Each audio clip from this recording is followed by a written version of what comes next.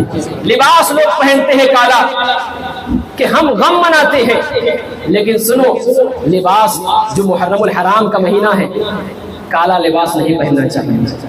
یہ میں اہل سنت کی طرف سے ہوں تو بول رہا ہوں، لیکن ہمارے یہاں یہ قاعدہ کلیہ ہے کہ کالا لباس پہنا جا سکتا ہے، لیکن ہاں محرم الحرام کے 12 دنوں میں خاص کر کے مت پہنیے۔ کیوں؟ من تشبہ بقوم فہو منہم، جس نے جس قوم کی مشابہت کی وہ اسی میں شمار ہوگا۔ تو لوگ سمجھیں گے کہ یہ اہل سنت کا ہے اس لیے کالا لباس حرام کہہ رہا ہے۔ اپنی بات کو بالکل اخیر وقت کہ لوگ کہیں گے کہ اس لیے کہ یہ سنی ہے اس لیے کالا لباس۔ میں سنی اس لیے نہیں، ہمارے ہاں تو جائز ہے پہننا، بس محرم میں نہیں پہننا جائز ہے۔ لیکن ہاں شیعوں کے مکتبہ فکر، ان کا مجتہد وقت شیخ صدوق ابن باقوی ابی جعفر ابن محمد علی، یہ اپنی کتاب میں من لا یحضرہ الفقیہ میں لکھتا ہے کہ کالا لباس پہننا فرعونوں کا لباس ہے، کالا لباس جہنمیوں کا لباس ہے۔ ملا باقر مجلسی اپنی کتاب میں لکھتا ہے کالا لباس امام جعفر علیہ السلام نے فرمایا کہ کالا لباس فرعون کا لباس ہے۔ شیخ صدوق ابن باقوی کہتا ہے کہ جب امام جعفر علیہ السلام سے پوچھا گیا اے امام جعفر کالے لباس کے بارے میں کیا کہتے ہو، تو آپ نے فرمایا کالا لباس نہیں پہننا چاہیے اس لیے کہ یہ جہنمیوں کا اور فرعون کا لباس ہے۔ تو یہ میں اپنی کتاب سے نہیں، سنیوں کے یہاں سے نہیں، بلکہ انہی کی کتاب سے بتا رہا ہوں۔ تو جب انہی کی یہاں پہننا جہنمیوں کا لباس ہے تو سنیوں تمہیں کیسے روا ہو سکتا ہے، تمہیں کیسے جائز ہو سکتا ہے؟ اس لیے ہر طرح کی خرافات سے بچیے، ہر طرح کی خرافات سے بچ کر کے اپنی عقیدت کو سنبھالیے، اپنے عقیدے کو سنبھالیے۔ سچا وہی ہے جو اہل بیت کے نقش قدم پر چل رہا ہے، سچا وہی ہے جو صحابہ کے نقش قدم پر چل رہا ہے۔ اللہ تبارک و تعالی سے دعا ہے سننے سے زیادہ عمل کرنے کی توفیق عطا فرمائے۔ وآخر دعوانا الحمدللہ رب العالمین۔